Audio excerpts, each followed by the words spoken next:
And since Natalie is an alternate, you'll need to appoint her as a voting member for tonight's meeting. Okay, so just like Jim said, Natalie is an alternate and she makes the forum work and she will have voting rights tonight. So, All in favor? all in favor, say aye. All right, I'm sorry, I was talking. We did roll call, items of business. The first item on this is the continuation of discussion from Michael. So, Michael, I will turn it over to you, my friend. Good evening. I get to break your heart in a couple things tonight. And unfortunately, I'm just the messenger because I've broken the hearts of about 20 other communities in the last 30 days. So, first, you will be presented this updated future land use map for Fairview consistent with the comp plan. Your staff today received the final draft and they're going to give me their comments. It will be presented to you next month for you to make a recommendation. I will not pretend to know how Mr. King and the board wants to handle that. I'm sure it's going to be posted on the website. And I'm sure there's going to be some form of community open house for the discussion. But as of this moment, this is the updated, new and approved future land use map.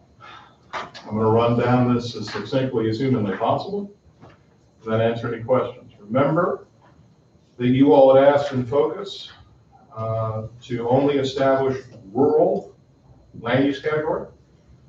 We had to establish the civic land use category against my better judgment, and that's not a town issue. That's not a planning board recommendation or a council or a staff. And the reason we had to establish the civic is because of how your current ordinance treats schools, churches, and other institutional land uses. Your comprehensive plan will stipulate that a school or a church or any other similar institutional land use can go in any general use zoning district consistent with the current code. So it doesn't have to change the land use designation.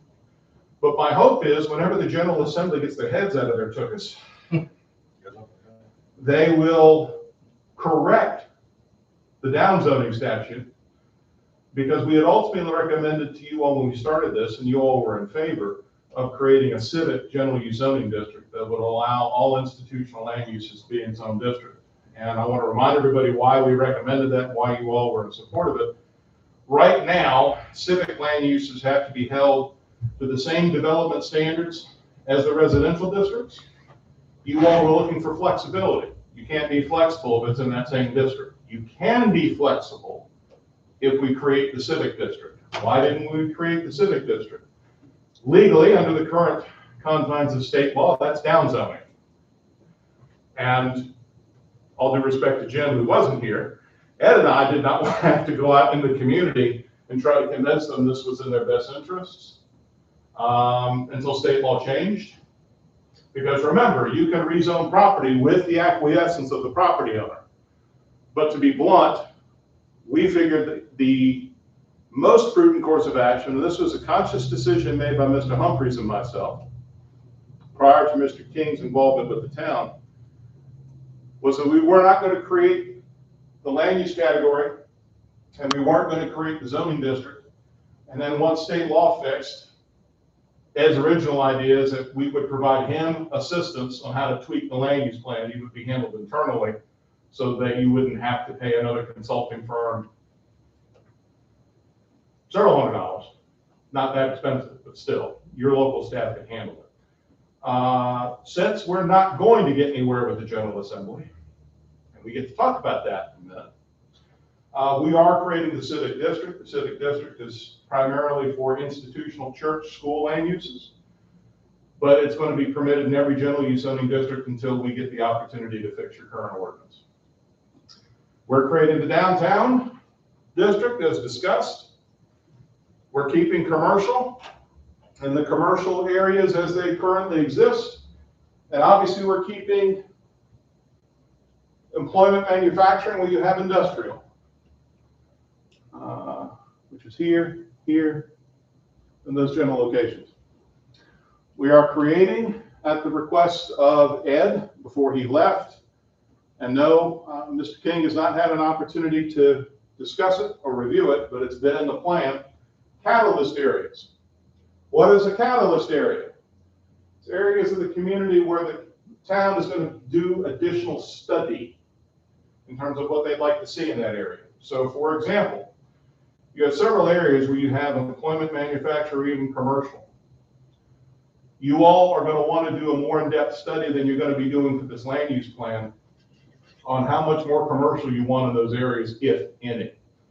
You now have goals and policies in your land use plan that effectively spell out that the establishment of a catalyst area and the presence of existing zoning is not an indication that the community wants additional industrial or commercial development.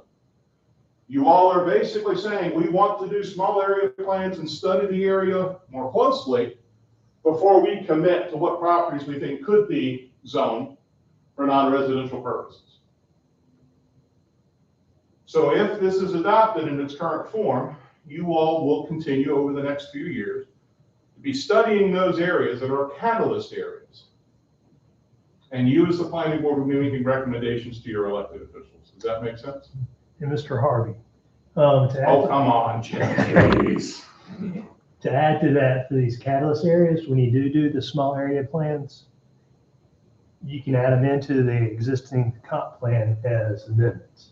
So Yeah, and that's all it's going to be. The small area plans will be amendments to the comp plan. Why do you want to do that? Because remember, your comprehensive plan is the blueprint for how you want Fairview to grow.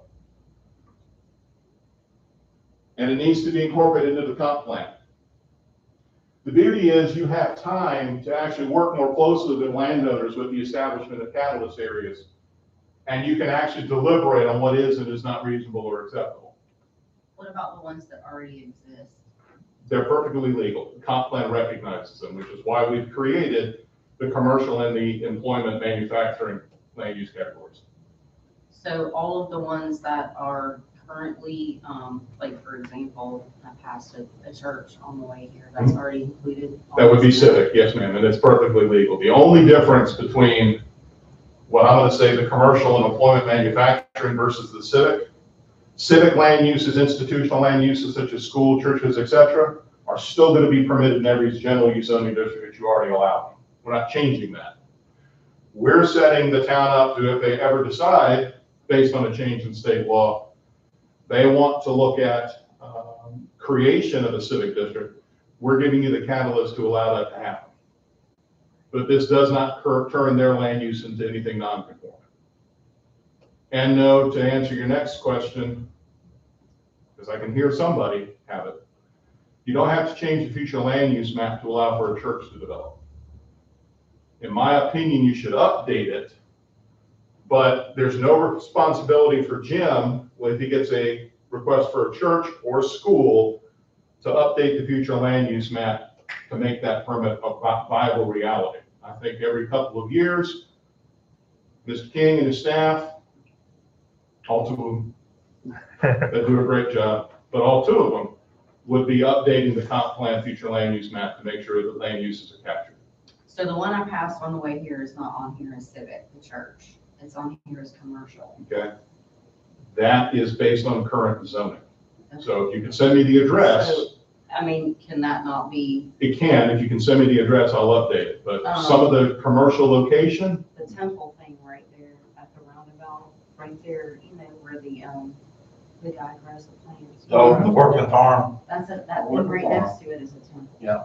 You know what I'm talking about? And it's a huge plot of Yeah, land. it is. You know what I'm talking I know about? exactly what you're talking And that, about. if I'm not It's- mistaken, it's isn't not- that's like, isn't that, it's on this, am I in the right spot with that? It's on two, remember? It's on 218, which 218. is right here, Right. And Isn't it right here? no, it's in the blue. The purple that you're seeing, that's that storage Blue's the- shipyard. Yeah, what used to be But see, the that's trailer. red, that's red, and that's where it is, that is where that plant farm is, right, this purple, or no? You know what I'm talking about, or no, am I confusing that roundabout right Yeah, that's the. Yeah, that's right there at, here? Okay, well, that's red, and that's a church. That blue is that working, whatever that Yes. Send me the address and we'll make sure it's updated, but to be blunt, if it's shown as Yeah. commercial on your zoning map, That's we kept it as common. commercial. 6218. see, there's So, another church Chris, back in here. right here's the traffic circle. Okay. Yeah. So, and there is another church back there that's not on here, it's real close. Just send me the address. You mean the temple, the biggest one? Yeah, it backs up to my property, it's in the blue. It's It is big the piece blue in one. blue. I was looking at it from the wrong Yeah, side. just, Okay, I was thinking that that was this one. Oh. Backs up to me. just send me the address, ma'am, and I'm happy to verify. But I will also tell you that we kept the red existing as depicted on your current zoning map and your current future land use map, because we don't want to be accused, or we don't want to set the town up, I'll say it that way, to be accused of changing the designation of a parcel of property. So if it's commercial, if it's designated as commercial, but technically could be considered civic, would we have to add new civic, or could we recategorize that? You could recategorize that, but we would want to reach out and talk to that property owner before we did that as part of this process.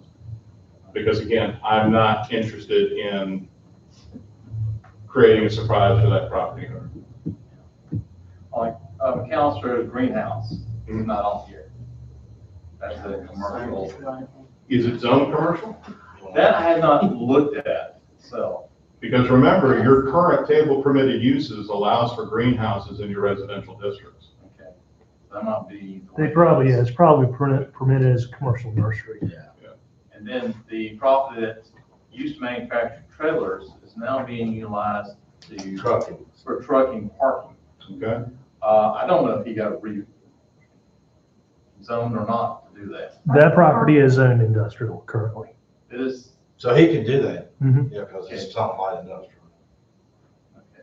But yeah, any concerns you may have on things we missed, just send Mr. King the addresses and I'll review them with him and update the map accordingly.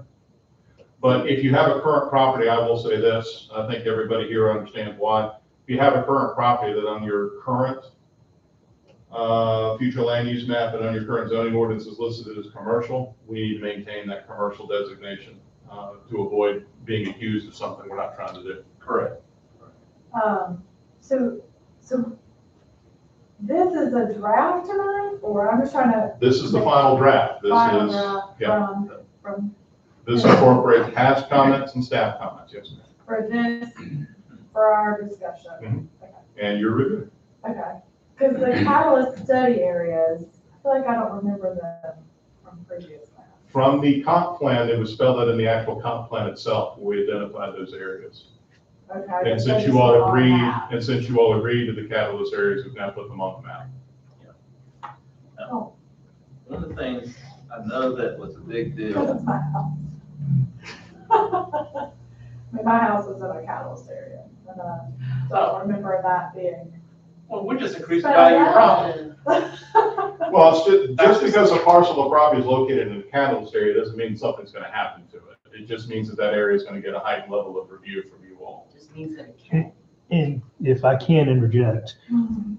even if, say that the future land use map shows your property as being commercial, doesn't mean it has to be zoned commercial today. Says that that would be the highest and best interest in the future should you decide to sell your property.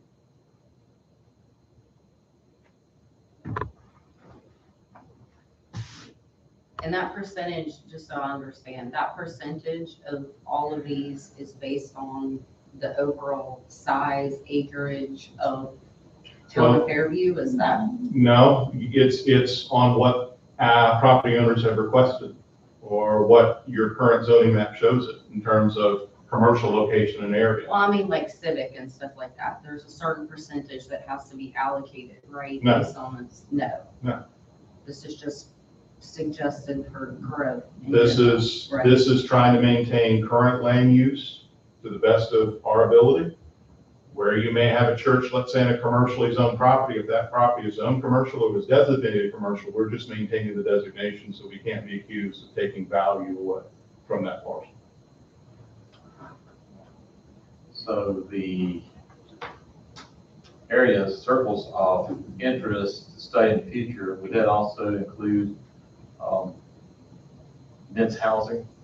No, only one is going to be studied for the potential for higher density housing, and that's the one on Concord Highway, and that's specifically spelled out in the comp plan.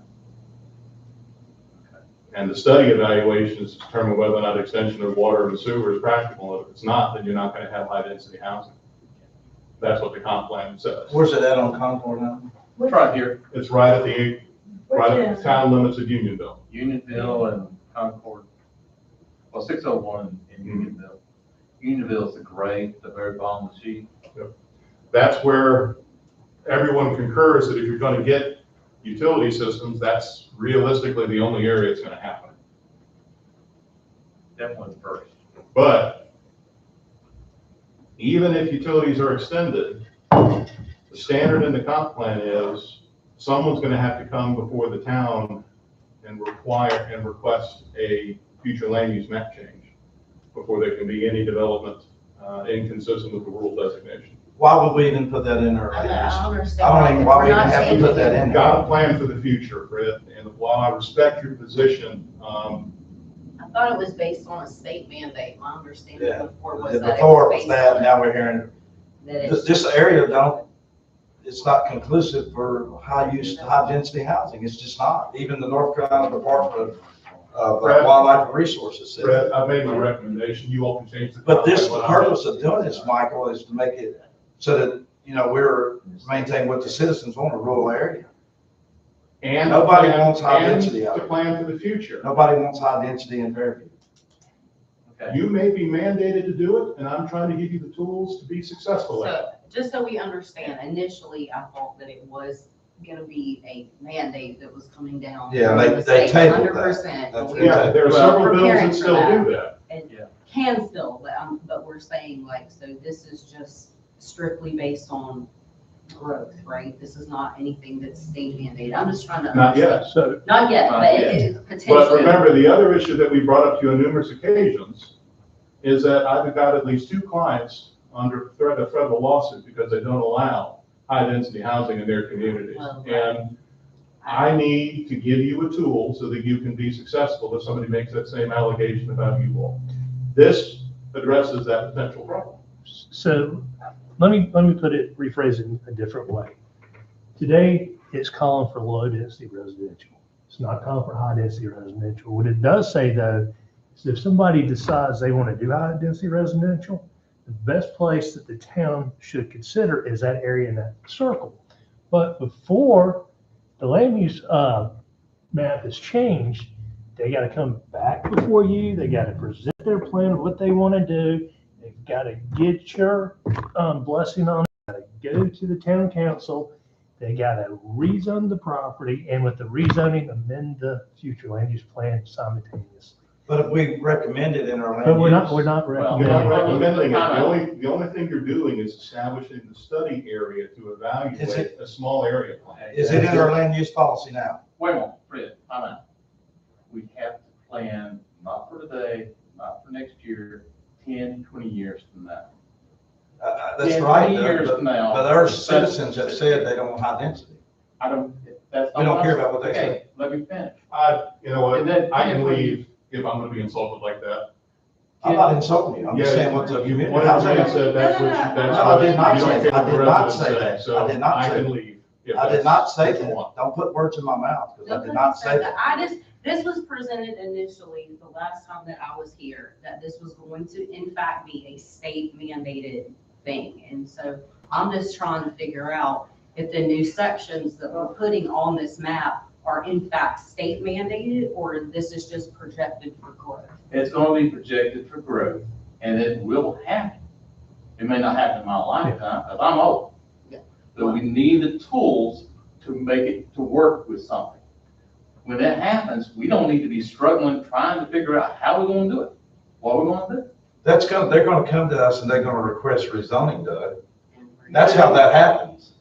That's how that There's a happens. lot more to it Well, than that, Fred. If I wanted to go out here and I bought 600 acres, and I'm gonna come to the town council and say, hey, I want y'all to consider rezoning this so I can put high density. That's how that. Well, as I've already explained twice, and I'll explain it the third time, the catalyst area is only established for the town to further study the viability of what could go in that area. The comprehensive plan is currently written specifically spells out the town is not going to encourage high-density residential. This is a study area to determine whether or not it's viable here. That small area plan has to happen first. And bluntly, if it's determined after the study it can't happen, then it's not going to happen consistent with the comp plan. Right now, we're limiting what we want to happen in one small segment, not the entire town. That's a good plan. The other thing is, look at it this way, it's a catalyst area. It doesn't mean it's for residential. It can be for anything. 10 years down the road, it might turn into, that's a great place to put a car dealership. And we do a study for that to see if that is the appropriate place for a car dealership or commercial to go. Well, that's part of the reason to do the small area plan, yes. That's correct. So it's not pointing in any specific direction. It's just saying, hey, this is an area that may be served in the future. When we get to that time, we may want to come back and revisit this to see if there's other options or better or best practices for this little area in the circle. That's all it says, nothing else.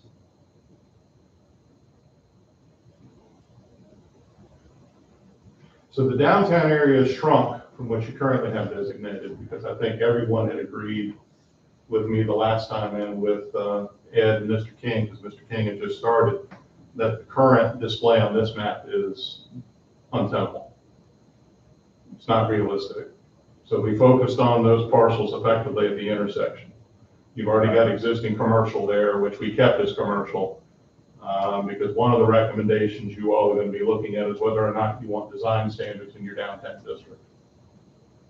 And you don't want to make current commercial non-conforming by doing that. And then obviously the employment and manufacturing, that is effectively considered to be your current industrial land uses or your high intensity commercial land uses. They happen to be designated differently than commercial on your current zoning map. And just one last thing. Fred, me and you talked about this before, and it's something that, you know, is a reality. If somebody wants to I consider, agree it's a reality, Yeah. but why do we have to put it in our land use? Explain why we have to put it in.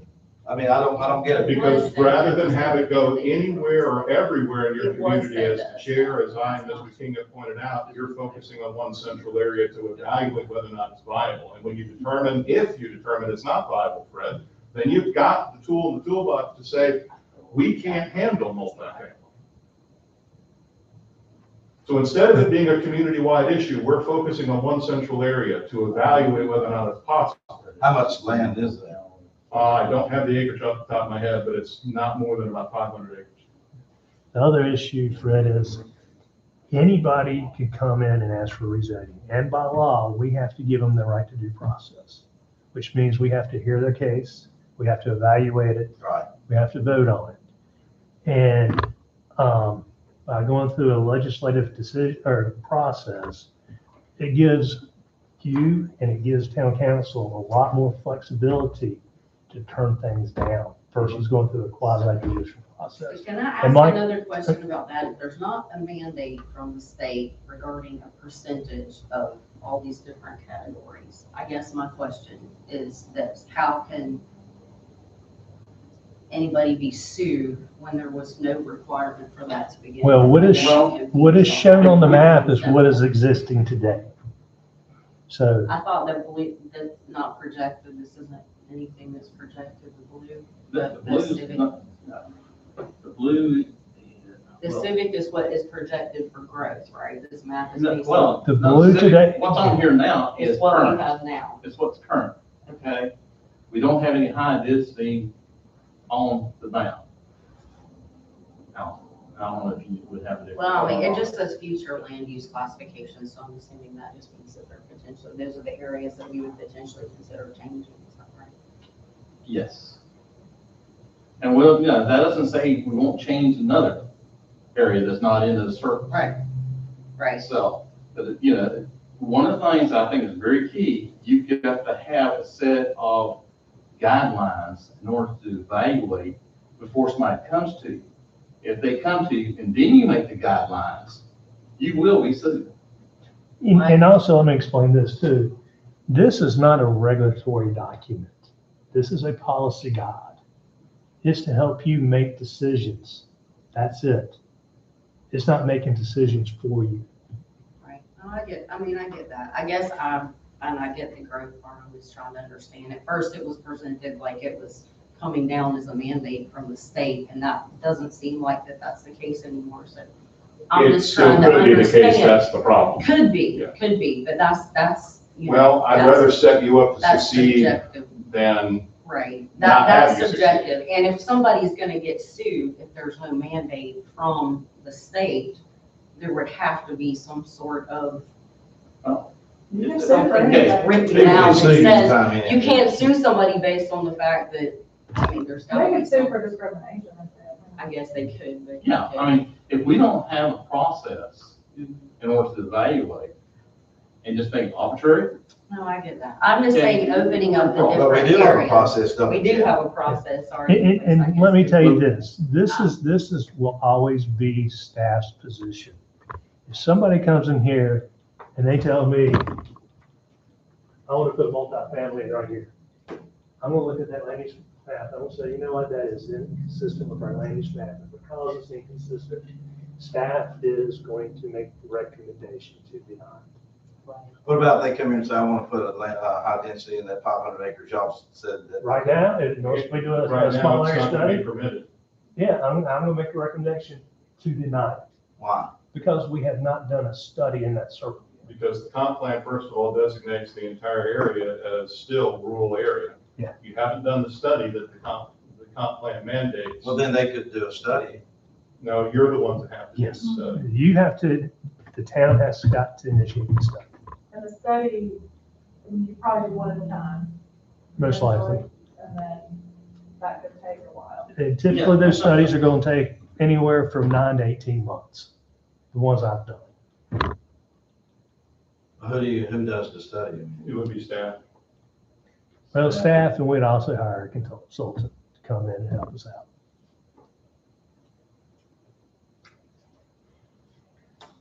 So the point, I guess, is potentially that it may become these 4 circles, 2 of them might be viable, and we add another circle at some point. And is that Well, the town has, also the, Fred, for example, could come 6 months from now after this plan's adopted and ask Mr. King to initiate a future land use map amendment to establish additional catalyst area, yes, ma'am, that would allow there to be a small area plan study.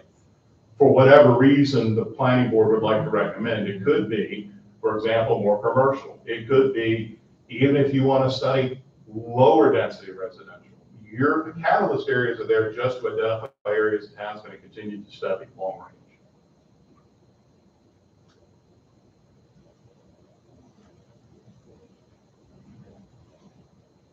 so I have 2 questions.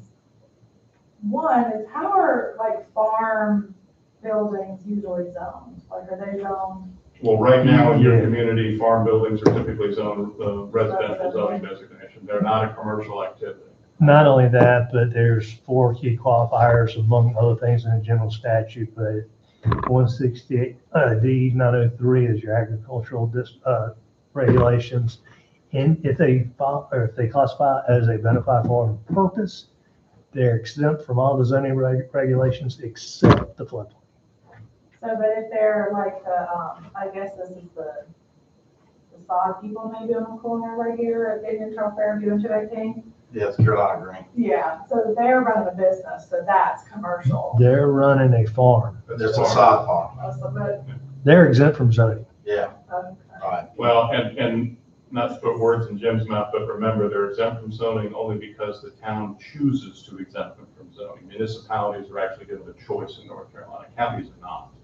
Counties are not allowed to regulate modified farm activity. Municipalities technically are given the choice whether or not they want to enforce a zoning standard or not. You all have chosen not to. And You what- choose to qualify the exemption. So Yeah. farms that could be hobby farms or very active commercial farms. There's a whole list of definitions that you have to go through. Under Fairview or solid residential. Well, so as Mr. King's already pointed out, I'm going to expand upon. First criteria is, do you meet the definition of farming in NCGS 106, 581.1? I want to remind everybody sitting here that farming includes agritourism activities. wedding venues, zip lines, whatever, that can be done on a bona fide farm for a bona fide farm purpose.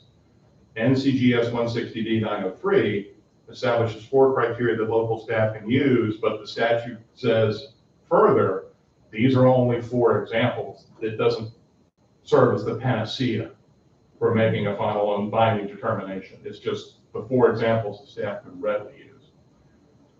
Well, I'll also say, no, sorry, but I think I also need to make sure everybody understands, in order to have an agritourism activity in a bona fide farm structure, in a barn, for example, erected for a bona fide farm purpose, you have to be enrolled in present use value, or you have to have the qualifying sales tax exemption certificate from the North Carolina Department of Revenue.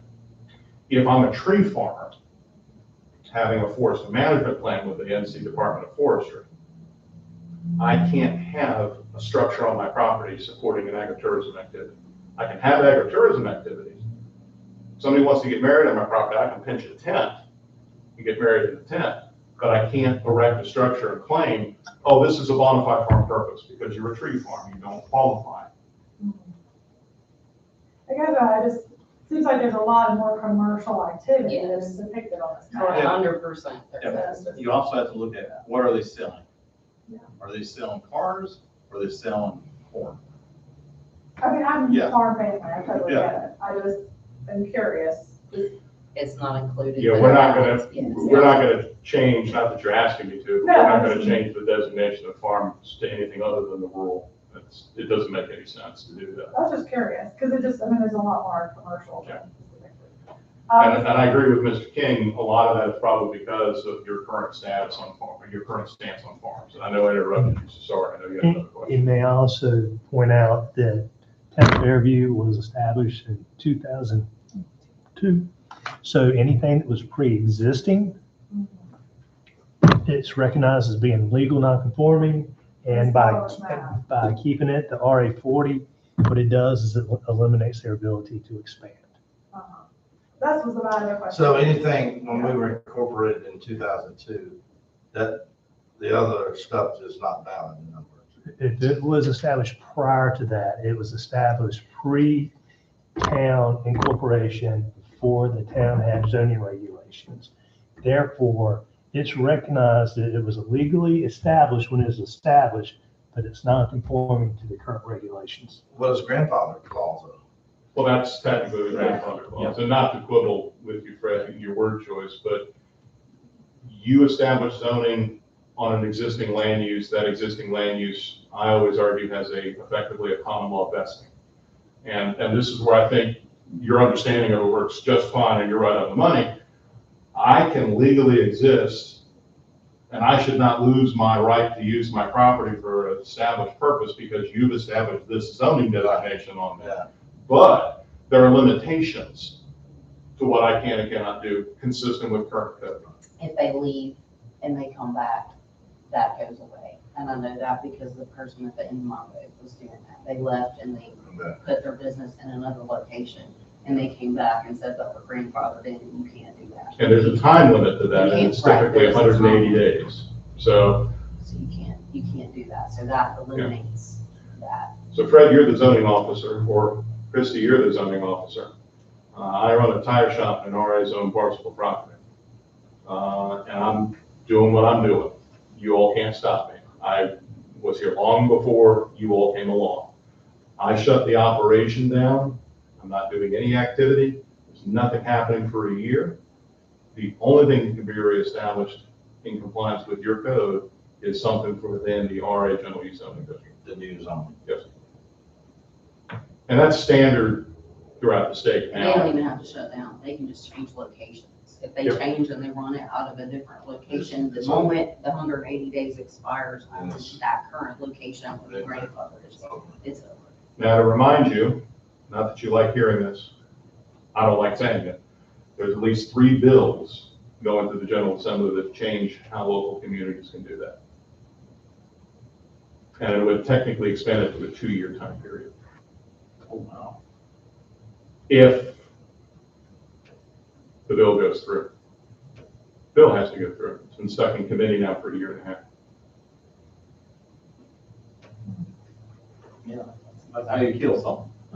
Yeah. I wish they'd kill a lot of things. But then on the grandfather though, if they sold, let's say the tire shop's, their son starts operating it, it still stays grandfather. Yep. Yes. As long as But if it's they on. sell it to somebody, Same deal. So I It the runs one with they're the land. operating is now Yeah. a tire shop. Well, no, they can change the name, but I want to retire. Ms. Black wants to buy my tire shop, she can, and call it Black's Tire Shop. What she can't do is change that tire shop to a bar or a restaurant, because it's not permitted in the district. I have every legal right to sell my property. Ms. Black, as the purchaser, can continue to use it as a tire shop, albeit whatever name change she wishes, but it's still just a tire shop.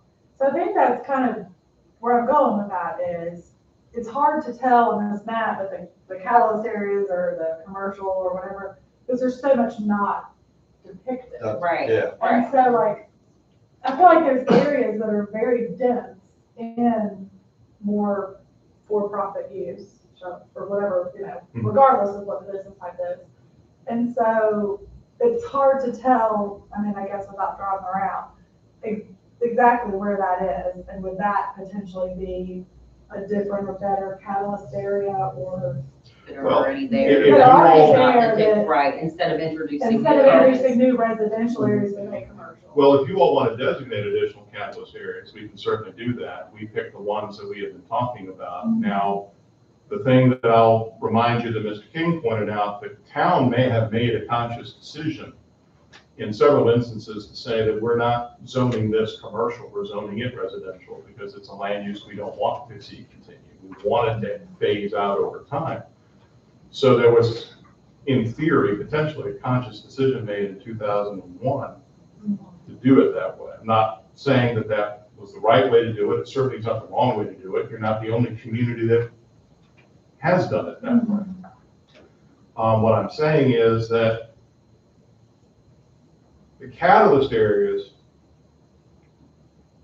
based on our last conversation, was meant to identify those locations where there may be opportunity for further study. There may be opportunity for expansion, but you didn't want to do a wholesale carte blanche.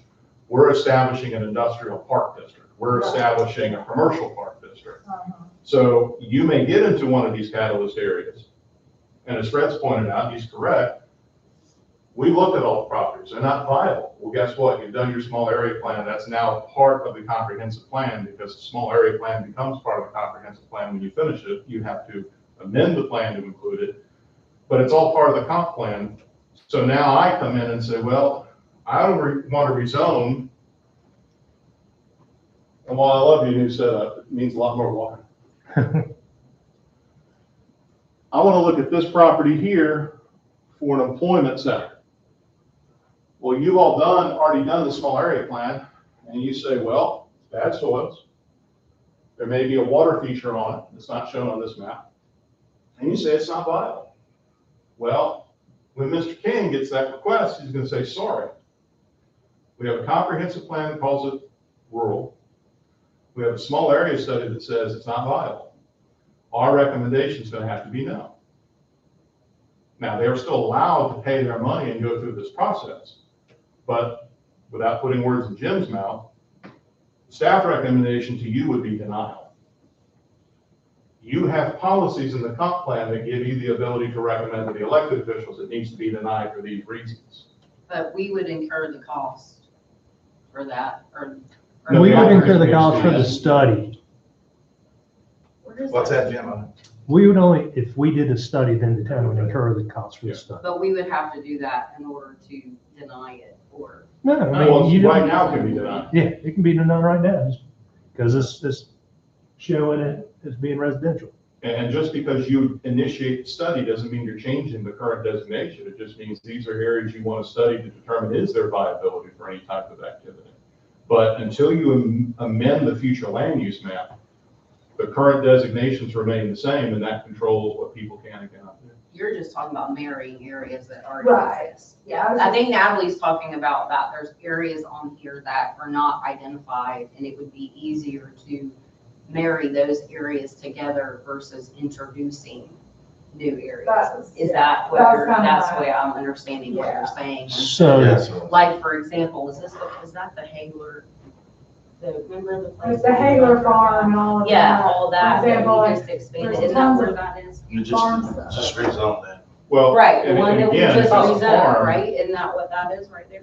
It's not necessarily by definition commercial activity. Right, I guess But the there's point nothing is, on there like, indicating that that's Yeah, manufacturing. I'm being Yeah. transparent. The one where my house is, We did. it's completely residential except for the purple. Except for who? The purple lot, Mhm. it's completely all houses. Hmm? All Brent Hagler, the entire parcel Yeah, I here, was Brent gonna say. Hagler. Yeah. I know, what the council agreed to. So, so They like agree. Brent Yeah, Hagler the council- is No, all they rezoned. Didn't they buy it? farming and, What's you it? know. They're rezoning for BB Hager. They rezoned all of that area, and so that area right there. It's for light industrial. Yeah, it's for light industrial, Yeah, I and so all remember I that was- there is not When even was it included. rezoned? Because it's not on your current map. About About a year ago. Yeah. Okay. About a year ago. Remember we. Then we'll just have to update this map consistent with the information Jim gave us. But no, we're gonna maintain what's out there as commercial or industrial, but I don't think this board, and I'm not interpreting what you're saying this way, I don't think this board has any interest in changing any future land use category where it involves an agricultural activity, even if it is commercial basis, it's still a farm. Still a farm, I guess the point is in terms of the study areas, where there's already, I guess, I'm trying to draw the distinction because I don't want to, I'm not battling the farm issue. I'm just so saying the for Yeah. profit versus the non-for. what is identified on there as those catalyst areas? Those are areas that, one, there's a property inside those areas that the board has reviewed and rezoned. Right. So it's yeah, got, that's fence and so trailers. it's got board approval on it. The only one that does not have any other land use in it is the one down 601. Right. But again, the reason why we're not showing all the uses on the map is those uses, like Michael said, are uses that pre-existed the zoning ordinance. And when they go away forever. And it's cleaning up the town is what it's doing. Yeah. That is cleaning up the town in a fashion that we're not penalizing the current property owner. But I get that. I totally do. And I will remind the board of this. We had looked at this area, forgive me, try to get the cursor to work. We identified that area as a potential catalyst area, and you all were a little concerned about that, so we left that off.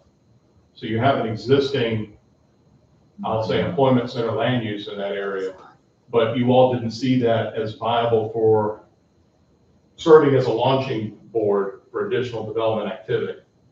Now, which land use is it? I'm sorry. Oh, no, I was telling Tracy what that industry was, rentals. Thank you. Okay. So we identified the catalyst areas where the planning board thought it was reasonable to look at additional non-residential growth. And bluntly, as you go through your internal planning process, you may say, no, it's not going to be viable. So, and let's pick on my favorite area right now. It's not Jim's favorite area, but it's my favorite area.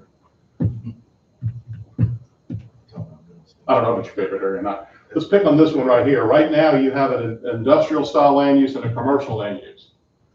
You may complete the catalyst area study and determine, you know what? Realistically, those are the only two land uses that should be there. So you're not going to be changing or amending your comp plan, but you will have a study saying there's no other opportunity in that area for additional non-residential activity. But one of the reasons we kept it rural was to ensure that you're not dealing with the issue that Fred's concerned with, which is a valid concern, which is, well, I don't want someone to be able to come in and say, I'm zoning, I want to zone this industrial because your comp plan says I can't. Well, no, comp plan doesn't say that.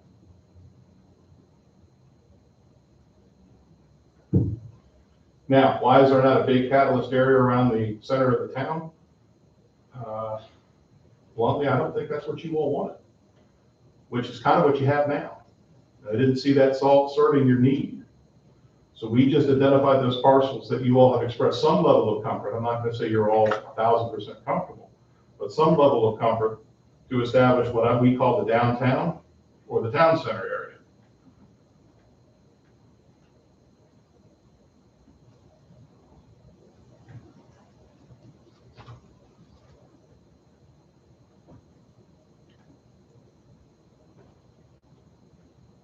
Which is that darker blue, not the Carolina blue. So I guess it's Duke versus Carolina.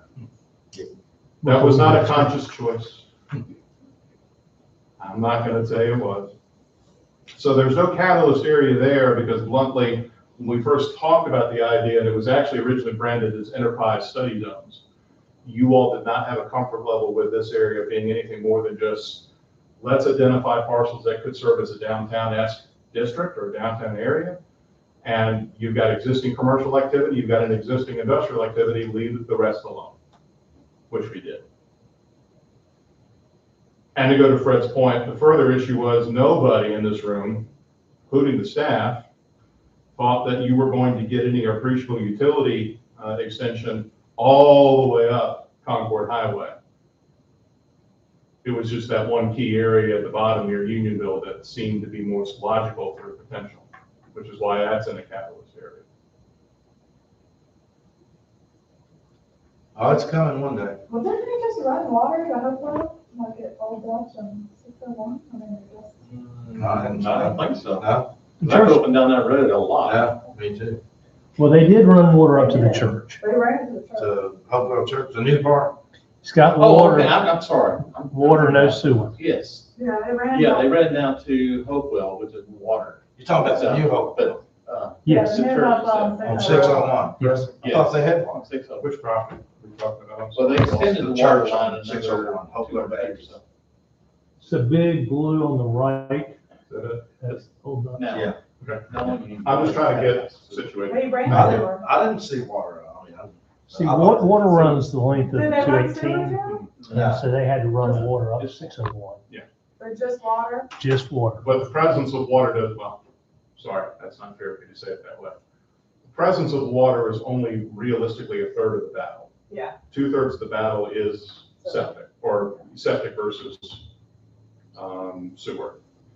And as of right now, based on the last conversation I had with Mr. King and Mr. Humphries, because I still talk to Ed, sewer is still that Just distant somewhere on the field.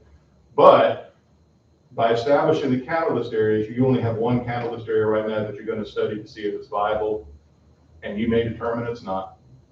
And that's perfectly fine. That's long-range planning. But nobody can argue you're not at least taking it into consideration or studying it, and that's the concern I have. That if you can't show that, you run the risk of having somebody making complaints that you're trying to disenfranchise certain categories of housing, which one community I work for has been called racist for it. So Now, are they racist? No. But the narrative, Now Fairview has every demographic living out here now, and that's great. Yeah. That's the way it should be. but unfortunately, not to But cut they- you off, but you're right. And I know it's frustrating because it frustrates the living daylights out of me. Only you and I might care about the facts. Yeah. The news media doesn't care, the courts don't care, they care about perception. So, what I'd like you to do with this map is identify any areas we may have missed or areas of concern. If you'd like to shift some catalyst areas around, I'd like to have that discussion with you next month. If you want to reduce some catalyst areas, we can certainly talk about that as well. Yeah, and if you I guys just drew a just, circle on a map, so. if you guys just shoot me an email, I'll be happy to give that information over to Michael. But just to kind of get some clarity for you guys, just so you understand.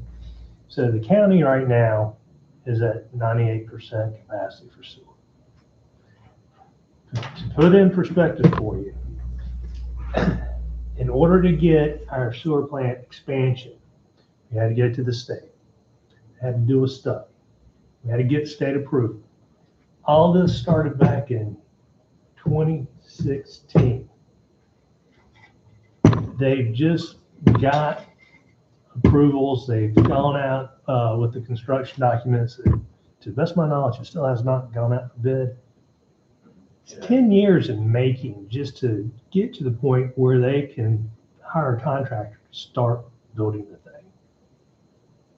It's probably gonna be another 10 years before it gets fully operational, going through all the studies, all the building, all the construction needed, Well, federal permitting. it's also, anything that happens up here in Fairview, it's gotta get an interbasin agreement. If you look, you see a lot of private residentials going up. You know, Well, we don't want to see those, not so much for the town, but we do care about the county. And that puts a huge burden on the county, because what happens is you have to have an ownership of that system. And if it's not a state licensed, operator who owns and operates and maintains that system, then it falls on the shoulders of an HOA. right, and And the builder is done, he hands the keys, when he's finished with the last house, he's like, here. And what happens That's is why you those gotta- HOAs, they don't know how to maintain them or anything like that. So then what happens is they go to the state, and then the state requires the county to take over maintenance, which costs our citizens millions of dollars. But how did they get there? Is that, I mean, just for our knowledge, like, how did that happen? Was that a planning board in one of our municipalities, small, one of our towns? in It the happens county? through the planning process. It happens through the subdivision review process. The state today is not telling us that we have to accept somebody on a private system, but if somebody comes to the town with a private system today, it's going to be my recommendation that you guys turn them down unless if it's a state licensed operator who owns and maintains the Yeah, system. because I know the county will not. Take it over. County, maybe. Well, there was a guy, remember the guy that came in and he was proposing like 5 really nice houses, and he had this whole system. And he was gonna run it, Yeah. and he was gonna turn it over, and I'm like, I mean, that's real cool until these people got $200,000 to pay for it, and poop sitting in their backyard, and the county's gonna go, no. 3 quick things. So Fred, you made a comment. I want to just remind everybody, we have recommended you all strengthen your current ordinance as it relates to when a developer is effectively excused from maintaining a development. And there has to be a transfer. There has to be some acknowledgement of that transfer, because that was it's a huge concern I hear from a lot of communities, not just you. Now, I don't want to give any of you the false impression that that's in perpetuity, but after several years of doing development, once you have a critical mass of density, the developer can call Mr. King and say, okay, we're transferring now to the local HOA. Well, hopefully everything's been maintained to what it should be so that everybody can be where they're going to be. Next point I'm going to bring up is on package treatment systems. The state, whether we like it or not, is liberalizing how they're permitted. What your comp plan talks about is if you're going to do a package treatment system, you have to have and develop an emergency response plan, not when it fails or if it fails, but when it fails. I'll give you a prime example. Not to compare the orange to the pumpkin, but I'm going to do it. There was a 200-unit residential development on 2.5 acres with 30% open space in Orange County, North Carolina. Beautiful project. It was done in the 80s. They had a package treatment system. The board at the time didn't want to approve it, and I was obviously not employed in Orange County until the 2000s, but I got to deal with all the fallout. Well, as Jim correctly points out, I think you all know, it's a huge capital investment to maintain package treatment facilities and community wells. So local homeowners association decided, well, we won't have to do that this year. We're going to use this money for other things. So over the course of about 20 some odd years, the system wasn't being properly maintained. Well, the inevitable happened. The 3 community wells were contaminated, and the 2 package treatment systems went out.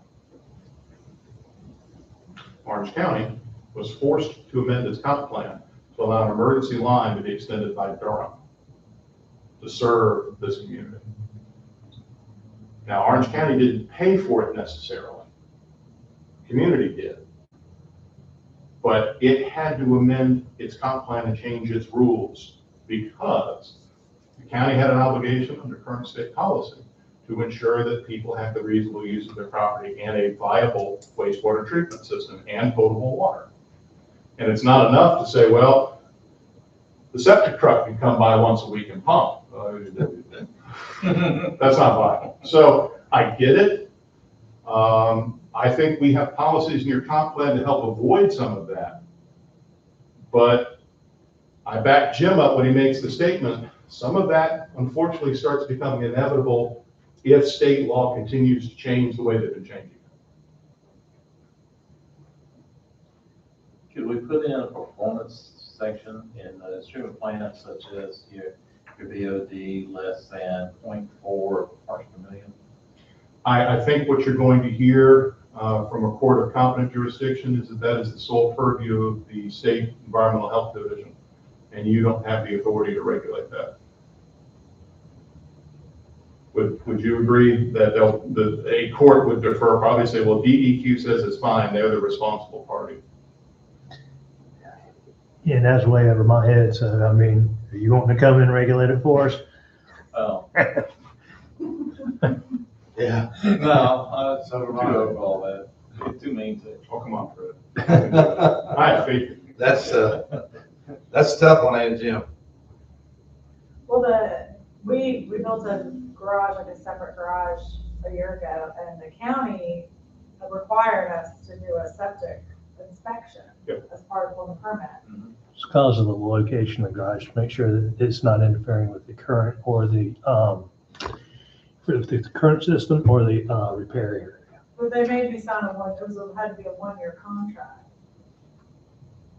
Anyway, it was a whole thing, and he was extremely confident. So we can't rely on the county and their providers. Necessarily.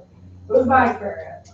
I mean, I think it's well-meaning, but I think It's unfortunate There's it some was a bad gaps there. experience, Yeah. and my hope for you is in the future, if it ever comes up again, you have a better experience. That'll be my wish for you, but. well, I mean, we only had 4 people listed, and we picked one of the 4. Yeah. You know, so. I unfortunately think, and this even goes to the inspection world, that you're going to see a lot more what I call semi-privatization of what typically has been government function. I mean, right now, under building inspections, you can have a third-party inspector do some of the inspection. You can have an engineer technically put his or her seal on the line. A certified building meets building code. So where you don't have to have local staff go out and do the inspection. I think that's going to get worse. And let me just say that you guys have got a card in your back pocket that you can always use, especially for rezonings. And when people come in here wanting to change the land use category to a different category so that they can have more intense uses, your job as a board is to look for the best interest of the town of Fairview, not an individual person coming in here wanting to make money and put a profit in their pocket. And the best use for Fairview is the comp plan you've all worked hard on. Can I ask one more question? The agricultural, what's it called, the county did, the study they did of like agricultural preservation in Union County? Are you talking about the ag districts? Maybe. Came out like 6 months ago, 9 months ago, like, there was like a study with maps like this of like, let's keep these agricultural districts and. Well, they have ag districts, but about 2 or 3 years ago, they did a tree canopy survey also. Okay, there was another one more recently that I'm thinking about. Is it voluntary ag district? Or That's just- what I'm thinking Or of. just a designation of trying to preserve farmland, which For I can designation see of both. preserving farmland. Okay. Yeah. Yeah, I How can does see both. that, I mean, how does either one impact our map? It doesn't. It doesn't? Okay. I mean, you already, in my mind, preserve ag and rural area. 90% of your town is preserved at a density. I just didn't know that- if county studies like that can they You're- override this? or- No, you're your own entity. Having said that, you obviously want to continue to be a good partner with Union County. But there's nothing in your comp plan that invalidates the preservation of farmland. Even if we put things in here down the road if they put sewer out here, which we already have water. And a developer sues us and takes us to court can say, hey, you can't tell somebody what to do with their land, am I right? Is that true? You can't tell somebody what they can do with their land. I will not get into a huge discussion about the U.S. Supreme Court decision on the ability for government to seize property for economic development purposes, because I don't think Fairview is interested in that. But what I will say is this: if the extension of sewer doesn't meet your goals of your comp plan. So let's go back to the future land use map for a minute. The county's not gonna enact eminent domain to run lawns. I mean, they have to. So let's pick They'll have to on, buy easements and everything. let's pick on this area right here. Fred, let's say I'm a developer at the intersection of Hopewell and the Concord Highway, and I want to do a 500 unit there and say, hey, I'll go to Union County and I'll spend the money to extend sewer. Sorry, it's not consistent with our comp plan. But I'm willing to pay. Sorry, it's not consistent with the comp plan. Now, can he work with Union County to extend the utilities? Sure he can. But if the development activity is not consistent with the comp plan, We can still turn it down. Yes. Oh, yeah. But do we need to take us to court? No, because it's not consistent with your comp plan. And that's one of the reasons I've been very anal retentive about where you're going to study potential locations. Which is up at, Union, the line road. Down in Unionville, yes. Yeah. Sorry, up, down, I always. Yeah, I guess up, right? Would it be up? I'll go with you on that. I think. I'll be geographically It's gonna be below us. turned around. Yeah. So, Oh, yeah, me too. You gotta orient the map. so this document still gives you the protections you had asked me to put in, and it limits where you all are going to study viability. And again, you may find it's not viable, which is the perfect it's a perfect conclusion to come to. All you're committing to is doing the evaluation, that's all. I think two words are reasonable and consistent. Get to the court case. Yep. And you all would be reasonable and consistent if you denied a project that Fred and I are sort of talking about, if it doesn't meet your comp plan, and the court can't necessarily argue with that. Now, I will remind you all that statements of consistency and reasonableness, which is what you have to make, are now subject to judicial review. They didn't used to be, but they now are. So you have to make sure that you're dotting your I and crossing your T. And you have to ensure that you're providing enough groundwork to say, here's why we voted the way we did. And I have no fear that you all can't do that. I know you can. And the comp plan is specific enough that you can pick, well, here are the goals that we say don't meet this requirement. And the chief goal is that Town of Fairview central policy statement is that it is not going to involve itself in spending taxpayer funds to create wastewater treatment systems or well systems. It might participate in regional efforts, but it's not going to take this on its own. You also have a policy that Fred asked for that specifically states, pat yourself on the back, Fred. There you go. That specifically states the town does not encourage high density without utilities, and we don't encourage utilities. All you're committing to is studying, is it viable in this one capitalist area? That's it. Without changing the land use structure in that area. So nobody can claim that you're purposely excluding it. That's the whole goal.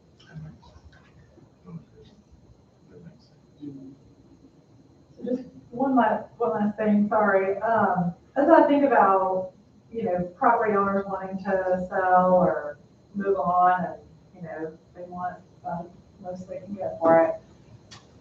And I think I chatted with Jim about this a few months ago. Is there any way or any model anywhere else in the rural South, I guess, if you will, that provides homeowners with options, or is there programs that you can point people to that, oh, you could make money by selling carbon credits, or you can, there's other ways to kind of realize the asset that is the property that you have without selling to a developer? Well, there are state programs.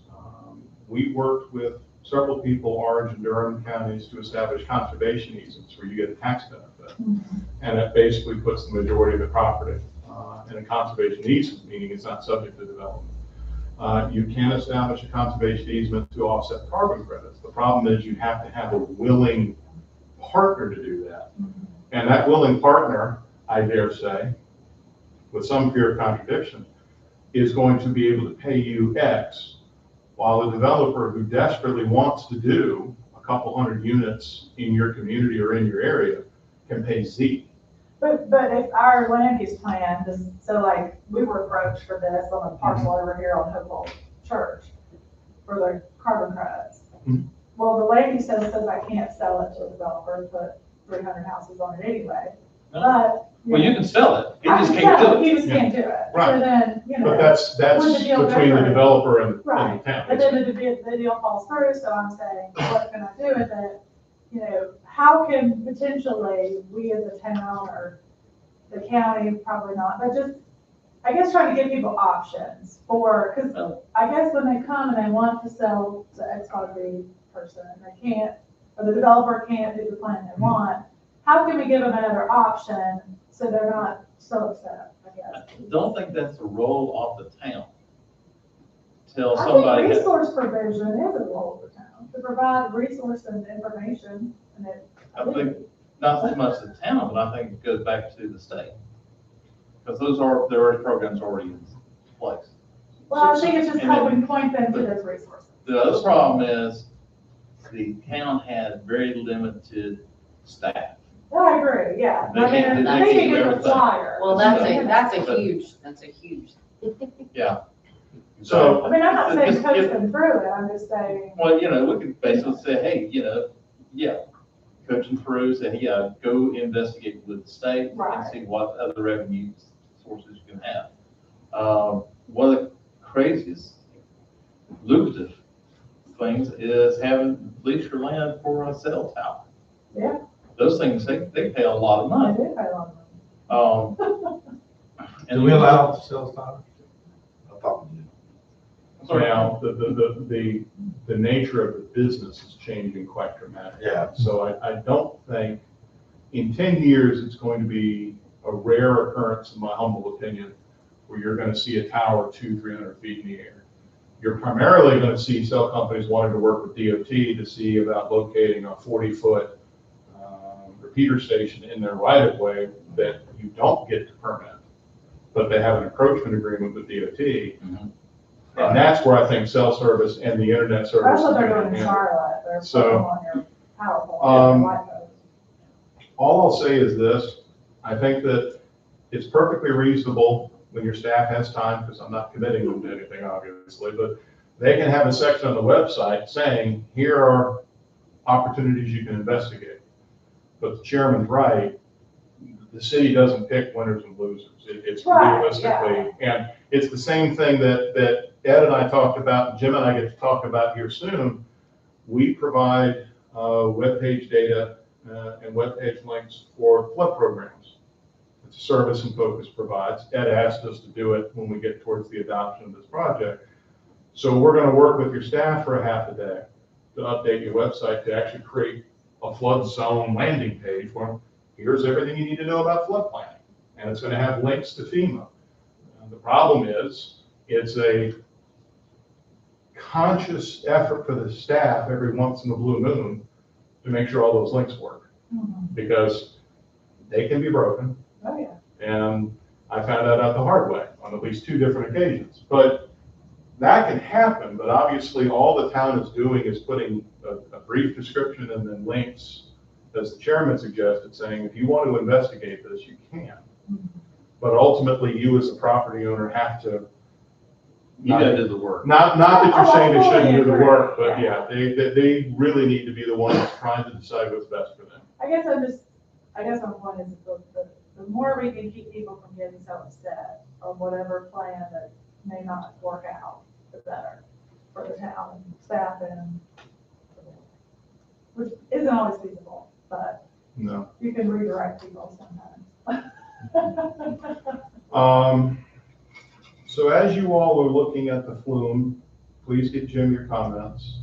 he'll get them to me. If you have specific questions, I ask you go through Jim only because he's your staff person, he needs to be kept in the loop. I don't mind talking to any of you, as you all know, because Fred's emailed me once or twice, which is great. But you gotta keep Jim involved, just like you did with Ed, you all know that, but. Well, Jim's the king. Exactly. So, moving on, we have 3 ordinances I'm gonna review and then give you the next 30 days to play with. Talking about signage, we're talking about parking and lighting.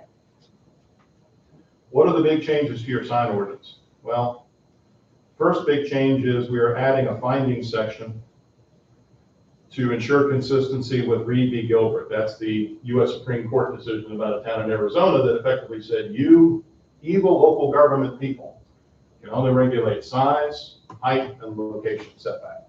Can't regulate message. You can't even realistically look at the message. All you care about is what size that sign is. So we're providing a new finding section that your current ordinance Article 17 lacks. It is 17. I haven't had it. We're going to say 17. I know I've got it listed somewhere in here, so bear with me. We've added a purpose section.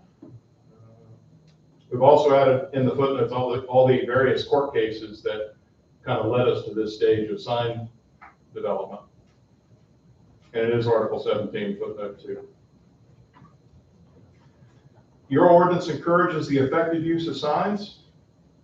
It promotes signs that are compatible with the use of the property. It protects the public from damage or injury attributable to distractions by signage. And it tries to protect existing property values. That's the whole point of this code. We address outdoor advertising, which you currently allow, and yes, before you ask me, the state and the federal government will preempt a lot of your abilities. Fairview doesn't have as many problems as a High Point or a Greensboro because you just don't have a lot of interstate or major, what I'll call thoroughfares, that lend itself to people wanting to put outdoor billboards all over the place. Suffice it to say, you don't have many in your jurisdiction. In fact, maybe only 1 or 2 if you're lucky, and those are pretty much the only ones you're going to get. So if you had a house out, if I had a house and I'm gonna put my business sign, I can't do that. No, sir. Really? What about the big sign in Unionville where that man is now? Yeah. That's come down. It has? It has because I sent him a enforcement letter requesting it come down because he didn't get a permit and because it exceeded the square footage of the allowable signs in residential districts. And he politely complied. Oh, that's good. He's still angry, and there's a backstory to that I won't Oh, bore I you with know, tonight. but I'm just curious. It was there, but it was there, what, 6 months? Oh, it was there a lot longer than that. Yeah, okay. That thing was there a long time. We didn't get authorized to initiate enforcement activity until about 90 days ago. So, If I remember correctly, NCDOT's got regulations on signs being in the right of way and what it can say and the brightness and all this fancy movement, which can create problems, problems and stuff. That's still consistent. Okay. yeah, our ordinance actually, we have bolstered your ordinance to address some of that, where your current ordinance doesn't even touch the surface of it. Remember that DOT, in my and a lot of other my colleagues' humble opinion, is actually inconsistent with Reed v. Gilbert. It says that political signs can exist in our right of way up to a certain time period. Well, the problem is if you're going to sit there and say a real estate sign, same size, can't go in your right of way, then you're basing your enforcement on the content of the sign, which is illegal. So we'll wait and see if DOT ever gets smacked. Sorry, I didn't mean to interrupt you. We probably need to, once we do this in the community, this view on signage and what, are we going to address noise too? That's not part of this ordinance. Yeah, we do have a noise ordinance that does not have a whole lot of teeth to it, but Union County Sheriff's Department has a noise ordinance as well. But none of it holds any weight, right? Because you have to have like some sort of measurement of the, Yeah. of the actual noise. Yeah, that decibel right, to rating and all verify that it. kind of stuff. I'm willing to go buy a meter, I swear. I know you are. Typically with noise enforcement, you have an ordinance that establishes a decibel limit at hours. So at 11:01, your decibel can't be but so high. The enforcement entity, Sheriff's Department in this case, has to go out to the property, has to go at the house, take out the decibel meter. Nope, I don't see a violation. Well, they stop. It's no violation. Gets in his car, drives away, which is not very effective for the person complaining. It's not effective for the poor deputy who drove 20 minutes to get there to do, because bluntly, if the noise isn't loud at that point in time, it's like catching somebody speeding. Well, I'm pretty sure you were speeding 20 miles up ahead. I just didn't see it. Well, I had a guy do a hit and run on me yesterday. He came over, hit me while we were driving, did a U-turn, sped off. Took Matthews Police an hour to get there, and he goes, Did you get his license? no. You got a camera yet? I need a dash cam is what I need. I told You him. gotta see what I got in my truck now. I need it. Anyway, that's one, but yeah, I was like. Okay, Well, the good- whatever, let's go. The good news, even though we're off topic, the good news is you at least filed a police report, so your insurance company, They didn't they even, wouldn't take the report. No, you're gonna be charged. they told me, he said, don't even. You're gonna, your insurance, how much damage? If it's over $1 amount, your insurance. Sorry to hear that. No, but it was, I mean, my 8-year-old daughter was in the front seat, so I was like, I mean. Yeah. yeah. So out of I'm like, respect for nothing. Michael, because he's got to drive back to Chapel Hill Yeah. tonight, let's try to stay on It's okay. focus. Oh, I'm here, don't worry about it. So we are classifying all of your signage into 3 categories. Prohibited, can't do them. Authorized, there are signs that can be done without permit, but you have to meet criteria to do it. We're going to get into that in a minute. Your current ordinance does this, but it's not very explicit. It's not very descriptive. We got incredibly explicit. Permitted, meaning Jim has to issue a permit. General standards for signage. One of the things your ordinance lacks, a lot of other people lack, how does the staff determine what the height and size of the sign are? You don't have any mechanism in your code explaining that. You will now. I love the pictures. And I have at least verified the pictures are not copyright protected, except in one instance, and I'm gonna fight it. So we'll get there. So Jim and Spencer are being given all the necessary tools. Note, this is how I determine size of the sign. This is how I determine height. This is how I'm determining what constitutes the sign in terms of square footage. Because remember, you only allow a certain percentage or certain square footage of signage on your properties. That's the whole goal here. We address multi-phase signs where there is a separation. This bit me in the took us several years ago in a community because I didn't have a good explanation to what a multi-phase sign was, and did it constitute 2 signs or 1 sign? And I lost a court proceeding. I will never lose a court proceeding again, at least on that issue. Has to comply with codes, including state building codes. We have sections dealing with non-conforming signs. And Fred, this goes back to your argument on non-conformities. You have an existing sign that doesn't meet the code. Well, it's allowed to stay until the Lord either determines it's had its day and takes it away, or it falls into such disrepair that improving it would exceed the cost. And you can only install it consistent with the code. One concern that Ed asked us to address is how we remove unsafe signs. You're going to be obviously partnering with the county, but we have a standard now that you currently don't have. How do you install signs? Well, guess what? We now have a section on that. Permanence of signs.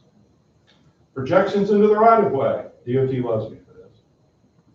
Utility clearance. You have to make sure that your sign does not negatively impact utilities, either easements or lines. And they have their own standards. So what Jim's going to be asking for is make sure the utility company has approved this. Wind loads, got to meet state building code. We've talked about illumination standards. How signs are going to be illuminated. Prohibited signs. Mr. Chairman, this goes to your comment or your question. So these types of signs are prohibited anywhere in Fairview. Air-blown signs are devices that make noise to attract attention and could distract the driver. Animated signs, except for any electronic sign you already allow under certain conditions. A flashing sign, a mechanically moving sign, wind-blown signs. The flags that fly in the breeze and can rip off and go into traffic. Signs that imitate a traffic control device. There's a famous court case in Chapel Hill where a guy had a stop sign. And it was his sign for his commercial business. But the town didn't expressly say in its sign ordinance at the time, you can't imitate a traffic device. They lost. They have it now, but guess what? Sign's not conforming. It's unsafe, like, let's say there's the sign on post and the sign goes down, the posts are still there. Posts are still there, or one of the posts is damaged and the sign's leaning. That's an unsafe sign. And then property or the business owner would have to remove it? Well, if the, here's the only reason I'm correcting myself. If I'm the owner of the business, I own the property, then it's my problem. If I just own the business or rent the store, it's technically the property owner's responsibility, but he's gonna make the tenant do it. But that's between them. Authorized signs are signs that could be erected without permit, but they have to comply with standards. So one big one we always point to is the announcement sign. What's an announcement sign? Anything you want it to be. Fred wants to put on his property sign saying, "Get us out of the UN." That's political speech and it's perfectly legal. Fred, you can only have a 6 square foot sign. It can only be 4 foot in height. And you're limited to a certain number on the property.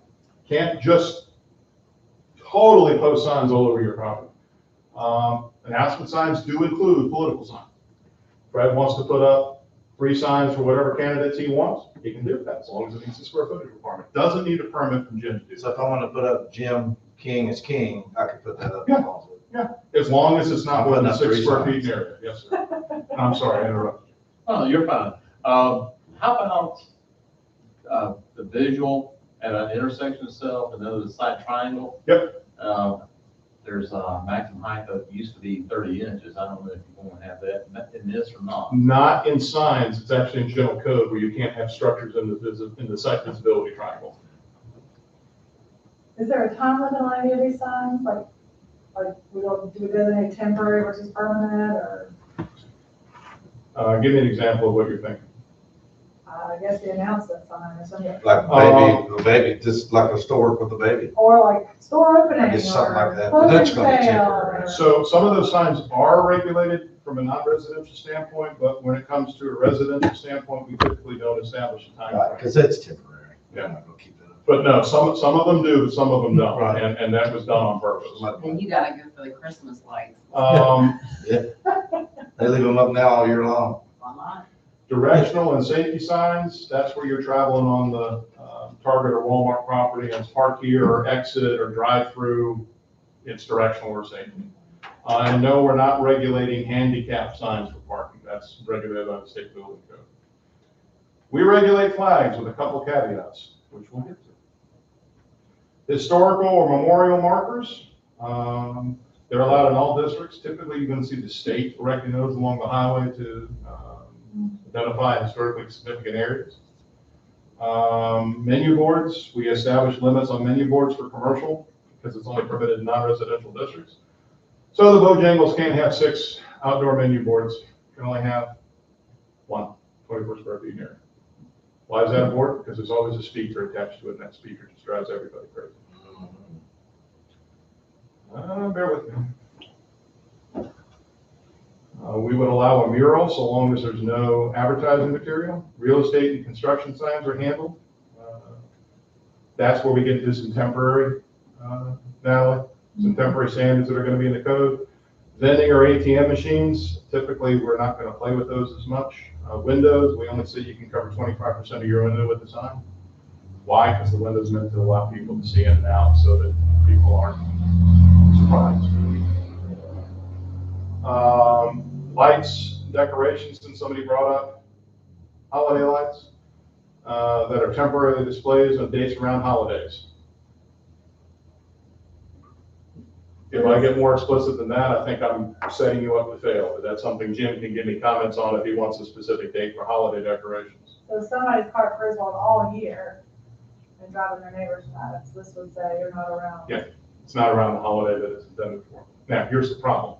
Jim has to enforce it, that's the problem.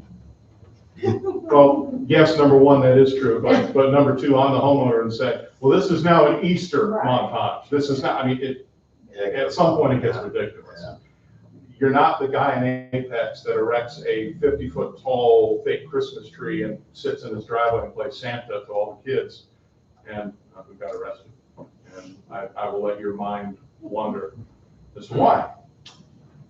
Remember, you have to allow fence wraps consistent with North Carolina general statute. So if there's a construction site, there can be a fence wrap all around the property with advertising on it. We do not create an impediment for work vehicles. I'll pick on Fred again.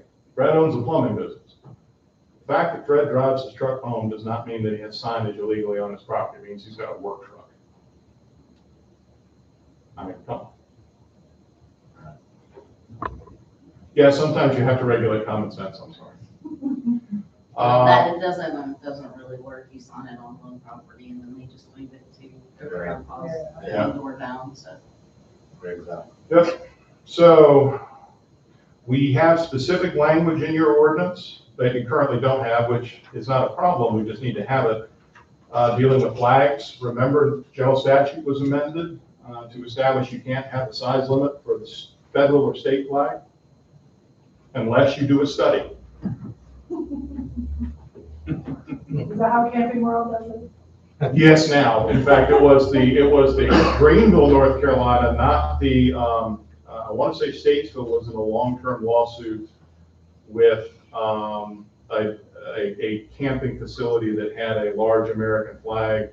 Orange County, I was intimately involved for 2.5 years on a lawsuit over a Confederate flag, which I know is not an apple to a kumquat comparison, but yeah, it gets convoluted and ugly.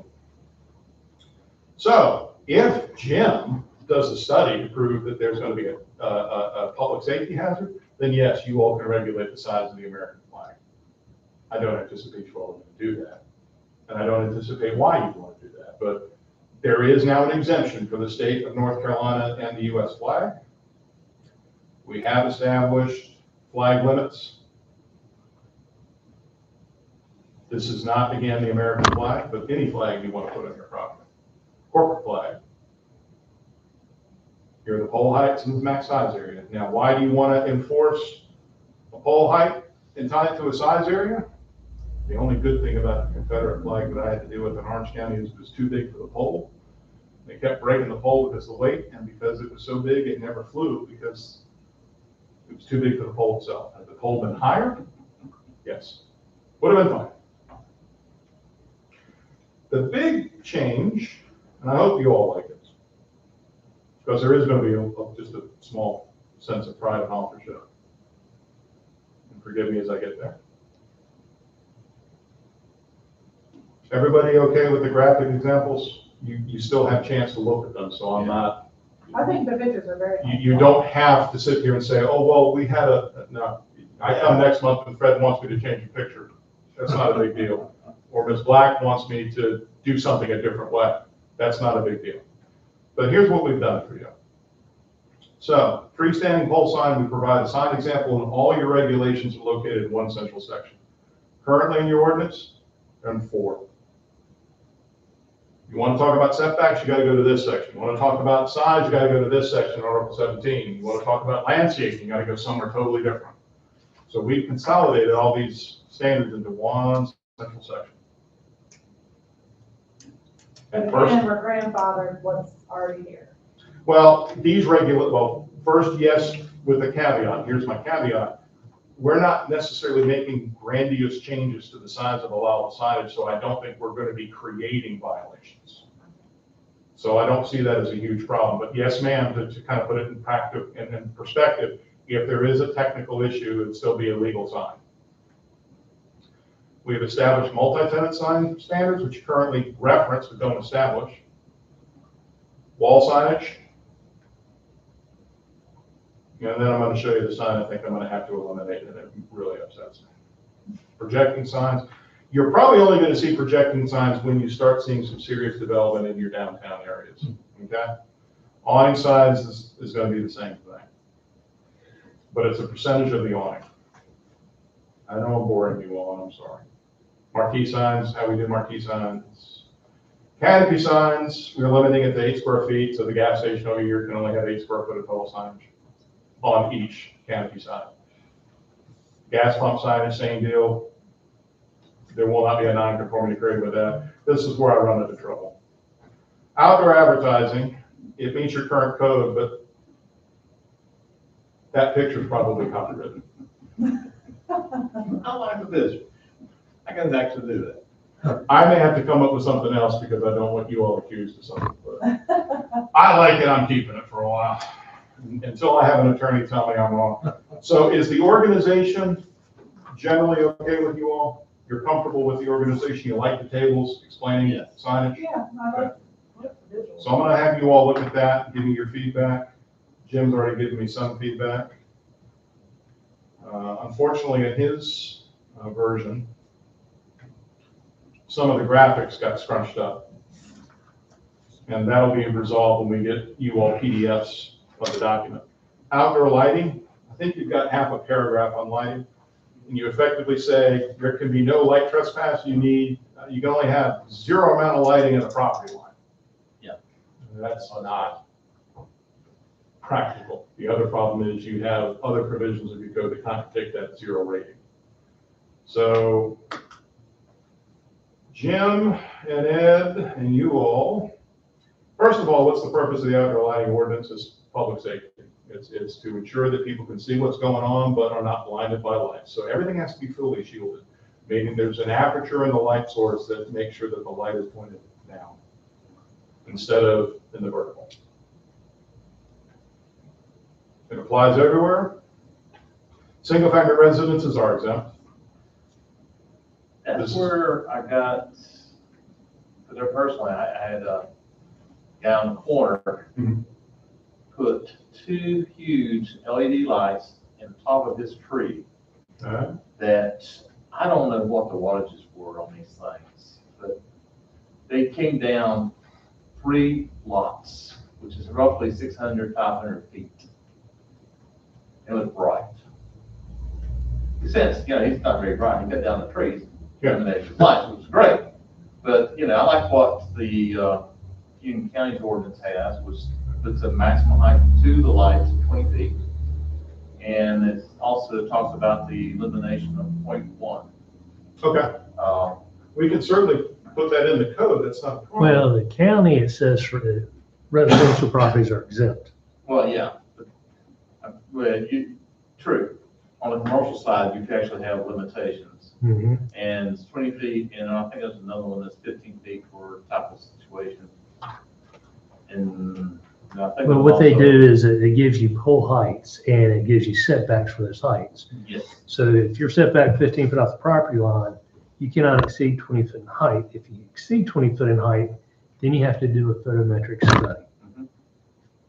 If you're 20 foot in height and you're 15 foot off the property line, you're good to go. Now, So you'd like to see me, not to interrupt, but you'd like to see me address LED lights. yes, And I got that. I just, We made do it so that. bright and Okay. going crazy. Hmm. Photometric studies, the line manufacturer will do that for free. Don't put that in, but that's just for everybody's knowledge here. Well, for LED too, I mean, do people put in like it needs to be warm white light, can't be blue light or orange light? Well, we are recommending prohibitions on mercury and sodium vapor luminaries because number one, they're not environmentally friendly. Number two, that they're pains in the butt and they can blow out easily. But LED can be multicolored. Yes, it can. Yes. blue. And we don't have anything here. Typically, if you're trying to eliminate an area for security, you don't want red, you don't want blue, you want No, white. you want white. I agree, but I'm saying, should we say no certain colors? Because then, I mean, Duke Energy the big issue with their lights were blue, that was driving everybody nuts. Well, this ordinance wouldn't impact anything in the right of way. That would have to meet DOT. Well, I know, but I'm just saying, an example is everybody hated the Duke Energy blue lights. People are starting to put them on their house now. So then, Yeah. You'd like us to study, is there a way to regulate colors, what I'm hearing? I'm just curious if that's something people do. I'm not trying to create a problem. I'm just Well, you're not creating a problem, you're just asking us to. asking. That's a good question, actually. I don't have any, Because I know my light bulbs now, they could be any color right now. Yeah, I don't have a community now that I work with that has that, but it doesn't mean it doesn't exist. So I'll get Yeah. Jim some information, let him distribute it to the board. I do. Yeah, you can. We exempt bona farm agricultural use lighting. Traffic control signals obviously are exempt. Temporary emergency lighting, I've actually had code officers in my 30-year career try to go out there and say, police that put up searchlights in the road, that violates our light ordinance.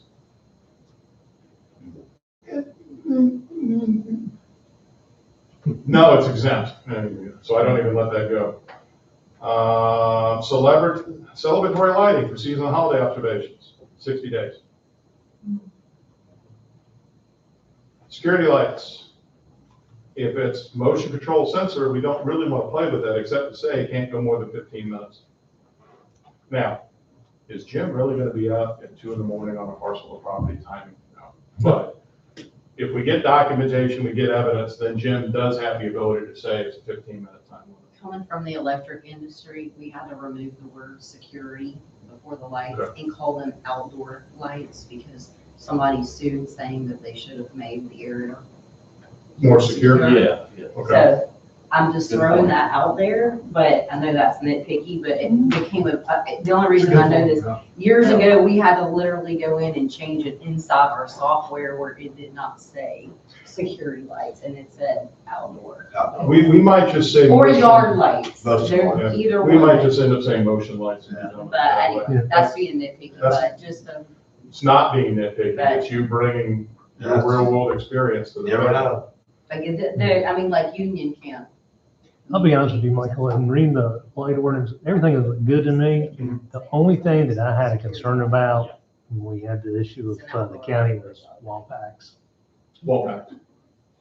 Because it's really hard to find or to make a wall pack cut off.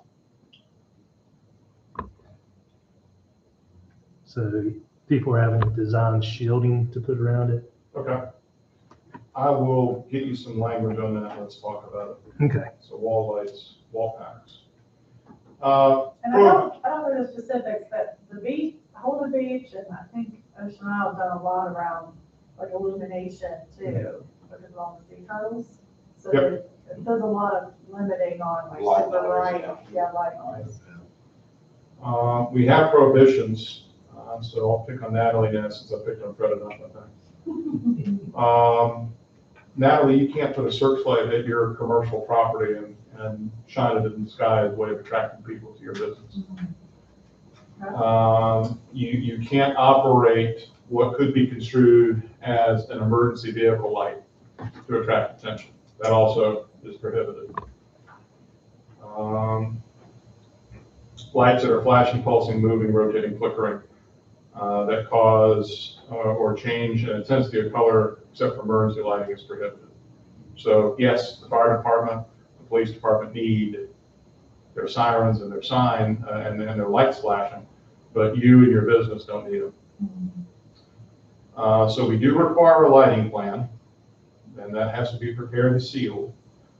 We are recommending a 1.5 foot candle for non-residential property. So if I'm commercial to commercial, it's 1.5 foot candles at the property line. If it's residential to residential, it's 0.5. That's our recommendation. Development entrances can be anywhere from 1 to 2.5 foot candles. And a lot of that's because DOT gives greater allowances to develop an entrance for safety reasons, so people can see what's happening. So, Mr. Chairman, I think we've addressed some of your, I know it's not 0.1, but 0.5 I think is reasonable. Oh, yeah, yeah. We are trying to limit the brightness of architectural lighting. We are going to be having some standards. This doesn't impact you yet, but it will someday, I think. Vape shops that turn their building into just a huge billboard of light. That's not going to be permitted One under this big, code. yeah. Now, the questions I need you to think about for next month. We typically recommend standards for sports field lighting. I need you to tell me if you think that that's reasonable or not. Why? Because you don't want an 80-foot tall sports field light that is not fully shielded that turns the whole night sky into basically white. But if that's not a concern you all have, I need to know that because I'm not trying to force you to adopt a standard you all don't want. I definitely think we need to have cutoffs on those lines Okay. and try to limit the amount of pollution that go beyond the property Yeah. line. Yeah, 11 o'clock max, you think? Maybe. Well, it's gonna be dependent on the activity, but yes, I mean, you're barking up the right tree, but here's the problem, and I've run into this in 2 jurisdictions. Anybody ever hear the song Church League Softball Fist Fight? No. It's a wonderful song, Google it. But I had a church league that had a tournament, and it went to 1:30 in the morning, and the adjacent property owner was livid, understandably livid. Well, the light ordinance for such and such says you have to turn it off. Well, we can't. The game is still going on. We started an event. It's gone after 11. And yes, they were legally allowed to keep the lights on. And she was incensed. Deservedly so. I'm not saying she didn't have a right to be. So what we ended up working out with the church was they had to start their tournaments a lot earlier than they did. So. And yes, the American flag may be eliminated, that's per federal rule, but we do establish the limit consistent with the federal rule. So I need you all to look at that. Last, but certainly not least, parking. And this is where you're gonna hate me. So we have improved your current parking standards, specifically addressing how parking is handled. I want to remind you that state law was recently changed within the last 2 weeks to say units of local government cannot now require a minimum amount of parking.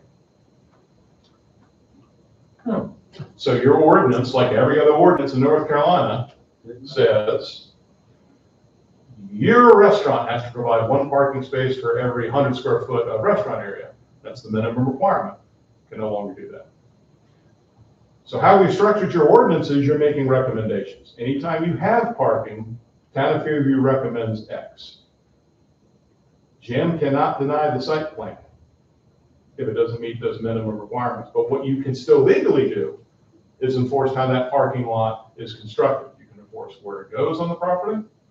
You can enforce drive aisle width, 24 foot, for 2-way traffic. You can enforce the size of the space consistent with state law, which is 180 square foot, minimum 9-foot width. State building code is still going to regulate handicap spaces, the number of spaces, but here's the rub. Anybody here want to take an educated guess on how handicap spaces are determined in North Carolina for the state building code? Actually, it's the federal act, American. It's ADA, isn't it? Yes, American Disabilities Act, but the state building code has the standard for which saying here's the minimum number of spaces. Act. It refers back to the minimum act, chapter 36. It does, but the state building code says you have to provide 1 handicap space for every X number of 10 required parking. Yeah, let's see. 10? Well, it's 50 or less, you have to have 2. Mhm. And one of those has to be for a Van. van, which makes it bigger and wider stuff. And then I think it jumps up to maybe 75 to a third. And then it starts reducing that. It does, but here's the problem. If you can't require a minimum number of parking, then you can't legally then require handicap parking. But I would think that's because it is a federal act that would oversee the federal and state regulations. If the unit of local government can't compel or require you to provide parking in the first place, then all you legitimately have to do is provide 1 handicap space and that's it. I mean, think about it for a minute. If I can't hold a restaurant or a retail store to a parking standard, then they don't legally have to provide parking. So if they're not providing parking, the issue is there's nothing for the statute to do. Yeah. And it's a number of spaces. Yeah, now I have 2 building inspectors that say, well, at a minimum, you have to have 1 because we believe the ADA requires a minimum of 1 space. And I would actually agree with that. My problem is if you have 100 parking spaces, you have to provide a comparable number of handicap spaces. But if I can't compel or require 100 spaces, that's a problem. Now, Doug, you're the developer. You develop 100 spaces. The building official's going to say, you've got 100 spaces. You need to give me X number of handicap. That's what he is going to say, or she. Right. So that's still going to happen, but usually it's parking is based on unit of local government making a determination based on the square footage and land use. We can't do that anymore. Right. We're still going to have your parking standards in your code. They're just going to be suggestions. Right. It's the best I can do. And I even have the School of Government arguing about that. Good for you. Well, it's been a long time since I've given Adam Lovelady adjunct, and it's always nice to give Adam adjunct. I love it. He'll get revenge on me at some point. He usually does. Now, would you like me to help you with your little diagram? Things drive me nuts is the canopies on the trees. They don't do them 40-foot diameters. So it's not really a good graphical representation where, what happens in that parking lot. And then, you look at this like, hey, I can put in shrubs and they'll grow. In reality, they can't grow because of the canopy of the trees.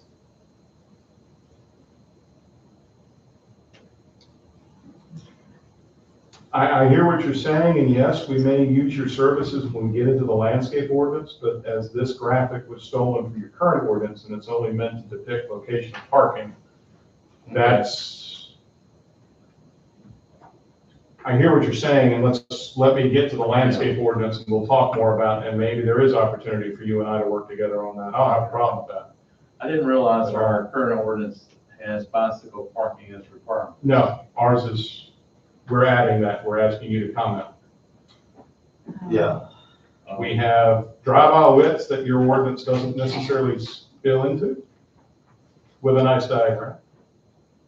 We do encourage interconnectivity of parking lot, and here are the recommendations. And again, they're recommendations. So give that a once over. Just recognize that you all, unfortunately, like 80 other counties in North Carolina, can't regulate parking. The only counties that can regulate parking, and by extrapolation, the only municipalities, are the CAMA counties. So state law defines 20 counties that are considered part of the Coastal Area Management Act: Brunswick County, Dare County, Terrell County, Pasquotank County, Onslow County. Those communities can still regulate parking. Why? I wish I could tell you. So they can incur income on people that don't know how to park when they are there. Well, on vacation. Because they're getting Benjamin, right? I had Tampa did that to me. I was parked the wrong way. I'm like, Makes it what? sound are good. you I doing? would probably suggest to you that you're probably right. I'm a little more cynical than you, I think, when it comes to this, because I'm of the opinion that several beach communities went to the General Assembly and said, listen, we don't have a lot of land area, so we provide regional parking, and they have to purchase or they have to get annual lease for that parking. You're about to impact a revenue generator for us. Yeah. And I think that's also a lot of it. But I like your thought process because I think it's right. With anything to give, I mean, they literally drove through at night to give people tickets. Yeah. So just be forewarned, it's not parking recommendations. So we have to include bicycle parking? We don't have to. If you want me to eliminate it, that's fine, but if I don't provide it and you don't comment, then I feel I'm not doing my job, so. Don't want to encourage anybody Oh, for the additional biking on We already have a lot. Indian Trail, Fairview Road, where you come over and you're like, I either have to hit this person on the oncoming traffic or hit the bikers. Well, you get points for hitting bikers, you know, I mean, I get 50 points a person, you know? I'm just- I put stamps on my car. No, we can eliminate the bike parking, but again, if I don't suggest it, provided you don't react to it, I don't know what you need, so I'd rather you tell me you don't want something than me not provide it. And again, this is the only section of the ordinance that's not mandatory. These are all recommendations to developers, hey, but they don't have to follow it. The only caveat is if they're developing parking, and I know this is not where you're going, but just to clarify for the board, if they provide a parking lot, they have to meet all the development criteria from area of parking space to drive aisle, etc. What Jim can't do is require an automotive transportation land use category, an airport, general aviation, heliport, or bus terminal provide one space for every 4 passenger seats, or 2 spaces for 3 employees, or 1 space per vehicle used in operation. He can't compel that. He can recommend it. And we hope you want to be a good steward and implement it. Yeah. But they can tell Jim, have a Coke and a Swan.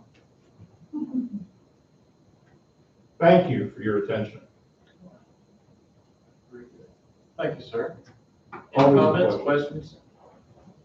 And again, you got time on this, so it's not like you're making a decision. You got 30 days, and next month we're going to tackle landscaping and definitions, which none of us want to do. I like landscaping. Well, the reason I say nobody wants to deal with landscaping is because there's not going to be changes at the state level that I'm still not 100% sure on.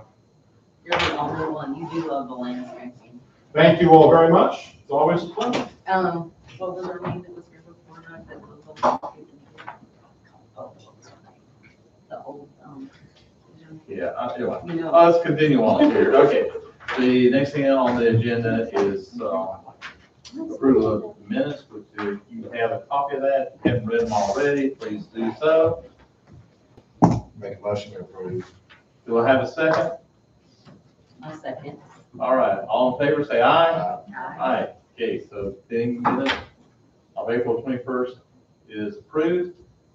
Next is the public comments. We have none, so there is none. Jim's here, and Spencer. There's staff. I'm here. I'll make comments. No. I figured you started talking. Yeah. All right. No bad objects. Do I have a motion to adjourn? Motion to adjourn. Second. Okay, all in favor, say aye. Aye. Meeting stands adjourned. Thank you. Thank you, sir. Thank you all.